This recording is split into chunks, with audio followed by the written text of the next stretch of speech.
Welcome to the Two Doors podcast, where we open the doors to Australia's top minds in tech, talent, and transformation. Hosted by Alexander Gill, founder of Two Doors Recruitment, we cut through the noise with real conversations from leaders building the future of work. Subscribe to the show to hear and see more of these types of conversations. Let's get into it.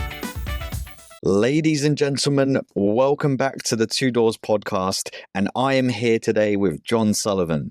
John is a seasoned Aussie tech and product leader who spent his career helping businesses grow, adapt, and thrive, whether they're startups finding their feet or established companies needing a reboot. As CEO of ChargeFox, John has steered the business from a niche EV charge point operator to Australia's leading EV charging platform, helping to drive the nation's shift to cleaner transport. With deep experience across the C-suite, including CEO, CTO, and CTPO roles, he's known for building strong cross-functional teams and delivering real-world impact through smart strategy, technical know-how, and a sharp customer focus.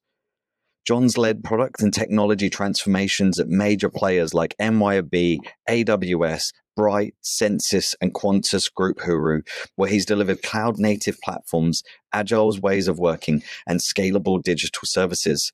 Whether it's modernizing legacy systems, mentoring future tech leaders, or helping Aussie's software companies take on the world, John brings a down-to-earth leadership style, a strong sense of purpose, and a passion for building things that last. John, welcome to the podcast. Thanks very much. And you can basically be my person that, gets me my next job based on the way that you enthusiastically announced myself there. It's very impressive. How do you feel when you hear back some of those accomplishments and what you've done? I don't, I'm pretty nervous. This is probably the best way. I don't really like announcing any of the things that I've done, or I would much rather put someone in front of me than myself. So I'm always kind of embarrassed when someone goes, I go, yeah, I did do those things, but really, did I? I know.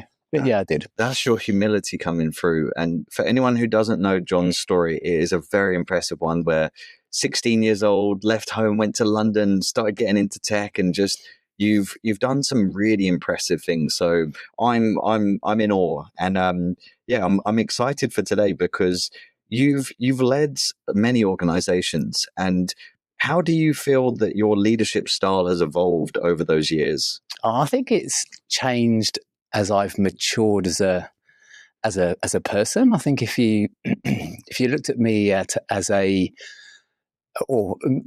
worked with me as a 30-year-old, I was very self-centered, like a typical 30-year-old, 25, 30-year-old, it was all, I'm important.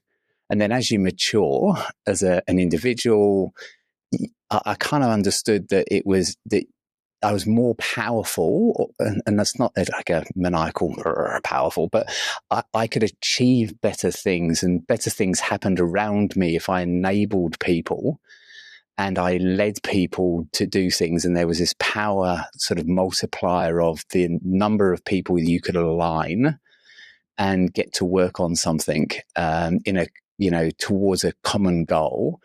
And if you could be the person sort of enabling things and like a snowplow, clearing stuff out of the way and allowing a really powerful team to get going, I developed that sort of understanding as I matured as an individual, and I've ceased to become the most important person in my life. And like I look at myself today and go, I get up in the morning, I've got a wife, 2 kids, a beautiful family, and two dogs. I don't think of myself the first thing when I wake up in the morning. It's like, what do I have to do for everybody else in the family? So it's like, what do the dogs need? What do the kids need? Where do they need to be? And how am I going to work what I want to do in around that? But I've matured, like that as a person, I matured into, and I think my leadership style and everything sort of grew on me as I grew moved from being self-centered to being more sort of externally focused and stuff. So yeah. And what about in terms of like, is there a philosophy that you follow or anything like that? It sounds to me that you're very others focused and You're very humble, John. I love it. It's but yeah, is there a certain philosophy? Maybe not a philosophy, but like the thing about enabling is the thing like I hold dear. Like I come from a strong family, English family, community based. So you know, it's all about values and valuing. Like I grew up basically with the unit I was in. You know, the family and the friends you're in was nobody could come in. It was impregnable. Do you know what I mean? And you just couldn't like. You supported that community and that family, even if it hurt you personally. Do you know what I mean? It was like that's the thing you did, and I've always held that thing.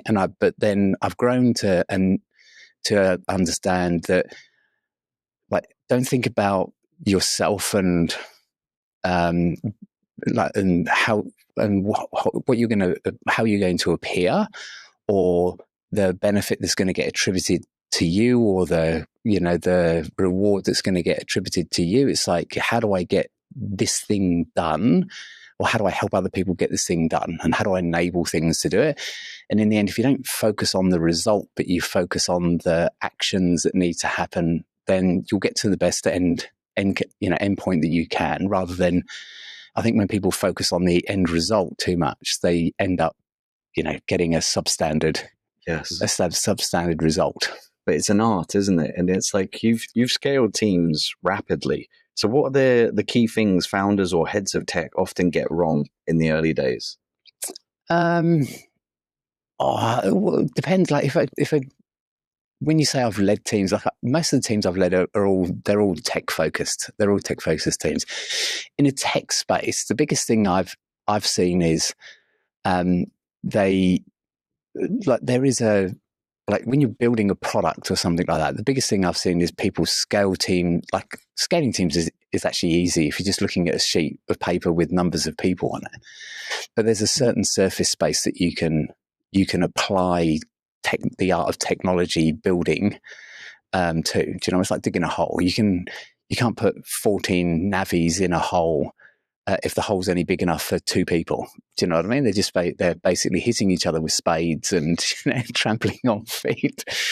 And building software is the same thing. There's a certain, at every point in time, there's an optimum size of team that you can build. And so that's one thing that I think people have got wrong, is that they just think it's a numbers game. It's like it's an accounting exercise. If we want to deliver this thing faster, then we add more people. And if we want to do it cheaper, then we add more people, and we basically get them at a cheaper rate. And you go, it's not actually that. It's actually going, this thing we're building, how can we move it forward? Like, what bits are movable at the same time? What are the interdependencies between the people in it? Like, the more people I add, then the communication lines get confused or get more complicated, and the coordination effort becomes so complicated. And you should, if you're trying to scale teams, don't have dependencies. Like, the thing to fight hard is to basically to make sure that your teams are independent units of work, as independent as they possibly can be, because the dependencies are the thing that kill you, because you're sitting around waiting for something else, or something else. You have a dependency and like on an API, and the API gets built in a different way, and all of a sudden you built for 3 months with one expectation and end up with a different result. You go, oh my God, this thing's got to be reworked. So some of it is about right sizing the teams that you've got, and I think people get that wrong. The other thing is that they build lots of dependencies in delivery in big models, and I that's the thing I've always tried to do. It's like, let's just get independent, purpose-driven, with clear teams with clear visions and sets of objectives of what they're trying to achieve, and let them run at it, and have people around the outside trying to clear the space around them so that team can be as brilliant as they can possibly be. And that doesn't tend to happen, especially not in bigger organizations. Like, the bigger the enterprise, they sort of go, that's easy, you just get a process that manages dependencies, we'll just use SAFe. And you go, well, yeah, SAFe is probably a very good process, But for me personally, I don't like working in environments where I need to use something like Safe, where I've got to manage independent streams of work and then manage, them all arriving at the station platform at the same time, because they don't. You can't even catch a metro train here. I can't even run trains, let alone, sort of abstract forms of software delivery that are trying to, it's very similar to two trains arriving at the platform at the same time. They don't. Yeah. In life, they just don't arrive. One doesn't arrive, or one gets cancelled. That's fascinating. I've not thought about it from that point of view. And obviously you've worked at many different companies, from AWS and Uru and MYOB. So to have that perspective is very valuable. And I think many founders should really listen to that wisdom, because it's very powerful. And what about the pendulum swing? So when we caught up last time, you were talking to me about the pendulum swing of hiring and leadership, but other areas as well. Yeah. So it sort of is, the backdrop to that is that I think there's various written, there's lots of books on leadership, and then most books categorize certain things, but I look at leadership in two different on a plane with two ends. One end being the autonomous, a leader that basically wants to enable people, create vision, autonomy and mastery on one side. And then on the other side, you've got the sort of the more top-down, dictatorial or, autocratic kind of leadership at the other end. And I'd say one end is classified roughly as leadership, and the other side is kind of management. And there's various times that I think if you ask someone, what's your leadership style, I'd say the good ones are the ones that know how to swing from one side to the other, keeping, in my opinion, a people-centric approach to both of those two things. It's like we do it create. If you're going to be autocratic, then still think about how does this impact the people that you're directing. And then we go the other side. It's kind of like, are they really able to own the responsibility of making these decisions? And so you sort of look at it and go, what are they capable of, and what's going to make them nervous, and what are they, so so the pendulum is, as in every piece of work I've ever seen done, I've needed as a leader to go from one end and swing to the other end, but keeping a people-centric view on how I do it. And so if I say I think there are, then there's always going to be people on this podcast that can go, no, there's not. Here's an example that's different. So in my experience and my opinion, people tend to either be like to focus on one side or the other side. And I think that's not the best. It's the ability to decide when you need to be more autocratic than and then when you need to provide autonomy. And teams grow at times to be able to, to be more autonomous. And then, which is what everyone really is trying to do. If you read all the articles about, autonomy and, here's a leader here that gives teams autonomy and allows them to be the best person they can be. They're kind of on the I see the left-hand side, and, but the people often tend to be on the right-hand side, which is, no, you're just going to do this. And so I always like to decide. I always think that you've got to be able to decide at a point in time, what do I need to be? Do I need to be more instructive about what I do here? Because it's time sensitive. It's important that we do something as a business right now, and I'm the best person to give. I've got the data to understand that this is the right thing to do, but we actually don't have the time to sort of, to discover that is actually the best thing to do, or maybe there's a better way. This will meet our needs right here, right now. And then you have to be more autocratic. And I like moving as a leader between those. When I get asked, what's your leadership style? I just go, I adapt. Like and I adapt at the start and midway through and towards the end of every role I've ever been in. I've had to adopt because the maturity and the issues that the businesses are facing that always change, and you just got to adapt to that whole thing. And that's authenticity, John. Like I read Authentic Leadership by the Harvard Business School, which is like their emotional intelligence area, and it was written by loads of different people, but the premise was that you have to keep renewing yourself in a new environment because it demands a new version of you. So you can't just stay in that autocratic, that old version. Yeah. And talking about data driven, because I know that when we spoke last, we spoke a bit about being data driven and what is the importance of that, and also how can you be more data driven? Well, I became more data driven because I became very nervous about making decisions. Like when you're a leader, it's a pretty like when you're leading teams and just making decisions. The more important that decision becomes, and that quite often comes with your sort of level of leadership level inside an organization, the more right it can be, or the more wrong it can be, and the more impactful, positively or negatively it can be. And I just got, I'm never shy of making a decision, but I'm always going, why did I make that decision? And then at some point I kind of went, well, the thing to do is everyone. Well, it's not everyone, but yeah, everyone. No, they're not. This is okay. Someone in the podcast is like, no, not everyone. I'm not.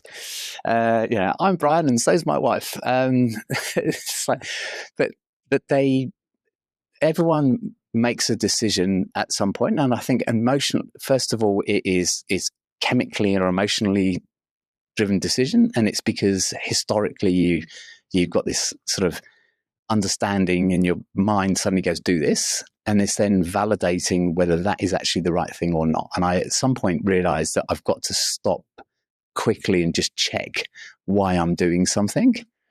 And then when I got into these roles where I was having to set vision and everything else, I'm going, well, that can't be an emotional thing. Like I've got to learn when to, like, how deep to analyze something in order to get a good vision that one I know is going to be the best decision, like the best vision that we can get. It's like, how are we going to do that? And I think people, when you're then leading teams, you need to somehow take that vision, and then you can put it into an inspiring PowerPoint presentation or a speech and everything else. But in the end, when people are working on it, they need data. They need a metric to run to, and you need to constrain. I think you need to constrain as much as you possibly can what people try to do, so that they can be super creative. And so I started, after a while, I went, I've really got to start thinking about data, and then points to validate the decisions I'm making and the vision that we're setting up. And that sort of, I've just left ChargeFox, left them in April, but at that point, everything was data driven. Like I built a data warehouse, with a couple of other people, but it was me that pushed getting that. I built reports, I built queries and scripts and stuff like that to get data points that proved where we were at some point in time, targeted back to an OKR. So we did everything was planned on a data point. And and then I watched other leaders in the same group I was in basically make these decisions again. I think we should do this. And I just go, why do you think that? And then they would get really annoyed with me because they would say, you're questioning my leadership. I'm like, I'm not questioning your leadership. I'm just trying to find out what data point what data you're trying to get to. You want to do this? I don't think that's the right idea, but I don't have the data to tell whether I'm right or wrong, but you don't have it either. And so I was questioning people to say, well, can we just find the data here, and then we'll work out whether that's the right thing to do or not to do. So it's always been like this thing where I've just been happy to make decisions, but then wanted to understand why I was making decisions. And then when I started leading teams and creating visions, realized that it needed to be much more than PowerPoint or, presentationware, and presentation. It had to be points that people could go, right, I've got it. I understand the data behind this. And I think I spent time in companies like ThoughtWorks and others when I worked for them. And as a leader in that, literally everyone would ask you why. And everyone would go, God, you can't make a decision here without being questioned. And someone saying, I think it's a better idea if we do this. They weren't saying that because they thought it was a better idea. They were just trying to discover why you were doing something, and they were just doing it in a really clumsy way because they were developers and they got the personal skills that can interact with the keyboard, not personal skills that can interact with individuals. But it's like they go, wow, I think this is better. And you go, well, why do you think it's better? And then you can have a debate with people. And so I think ThoughtWorks was a good grounding for me because it's just that style of person at that point in time in ThoughtWorks. It was but it was just these people that just asked you why, and then all of a sudden I'm going, yeah, actually I need to ask myself why a hell of a lot more so I can enter these debates better armed. And so it's going from that. It's funny when you say it, John, because it's so obvious, isn't it? Well, yeah, why wouldn't you have data to drive your responses? But it's a hard thing to sometimes go because you're like, well, what data should I collect? What should I be doing? Yeah, I think I think most companies are not shy of data. They've got data everywhere, but I think people have a bias for action or implementation rather than analysis. So there's this thing where people, if you keep thinking through a problem, people will have a tendency to go, yeah, I've got the solution, I'll just go do it. And then I always think, just hold in that nervous state before you start doing it to really decide whether that's the right thing or not. But don't overstay in that position because you don't want to be in the opposite way where, you're overanalyzing something and there's the return of effort of, analyzing something or getting more data. It isn't going to give you any more enlightenment about where you're trying to go. So there's kind of an art, and I don't know, I couldn't describe to you what that is, but at some point in time you've got to go, we've done enough. Like that's as good a decision as we're going to make. We're sitting in front of a crossroads, we think that's the right road to take, that we think we're going to discount that one for this reason, but always make it a two-door decision. I learned that one from AWS. It's like excuse me, from AWS. It's like, make a decision, but if you can, make it reversible. Yes. So go in, you're never really going to know whether you're doing the right thing or not, but make it reversible. So go in and then keep testing and keep testing and keep testing and keep testing. If it's wrong, then that's not a failure because you've decided that that's not the right pathway to take. But what's wrong is if you've got no way of backtracking out of something. So always make things reversible if you can do that. That's wisdom. And bringing this into land, John, is there anything that you'd love to share with the audience? Any imparting wisdoms? Oh God! For people who want my wisdom, not particularly. Not particularly. I just think there's a shift going on in the moment in the market, which is I think before COVID and just after and during COVID we over focused on the people side of things. And the pendulum's now swung the other way, where I think we're now focusing on the company needs, and there's some natural balance, I think, in the middle in there. And I don't want the days of COVID where it's like, oh, what do they want to do? It's like, no, it's not like no business, no employment. So we've got to focus on the business, but it's not like work for the business because the business is now the most important thing, which is where we are today. I think there's got to be some kind of rebalancing going on in the market at the moment, which it's kind of a really funny state. There's a lot of people out, companies that are restructuring or letting people go, and there's really talented people in the market at the moment, which I don't think should be in the market. And I think organizations, it just needs to be rebalanced a little bit, I think. I agree. Yeah, it's that pendulum swing, isn't it? Yeah, it's gone one way to the other. It's like the pendulums do swing. Like if they go, this far on one side, they're going to go just as far on, pretty much on the other side on the backswing. But they at some point need to right themselves somewhere in the middle. Well, thank you very much for coming on, John. It's been a pleasure. If you like this episode, please like and subscribe. It helps the growth of the channel so we can keep interviewing some of the best minds that there are here. Thank you very much.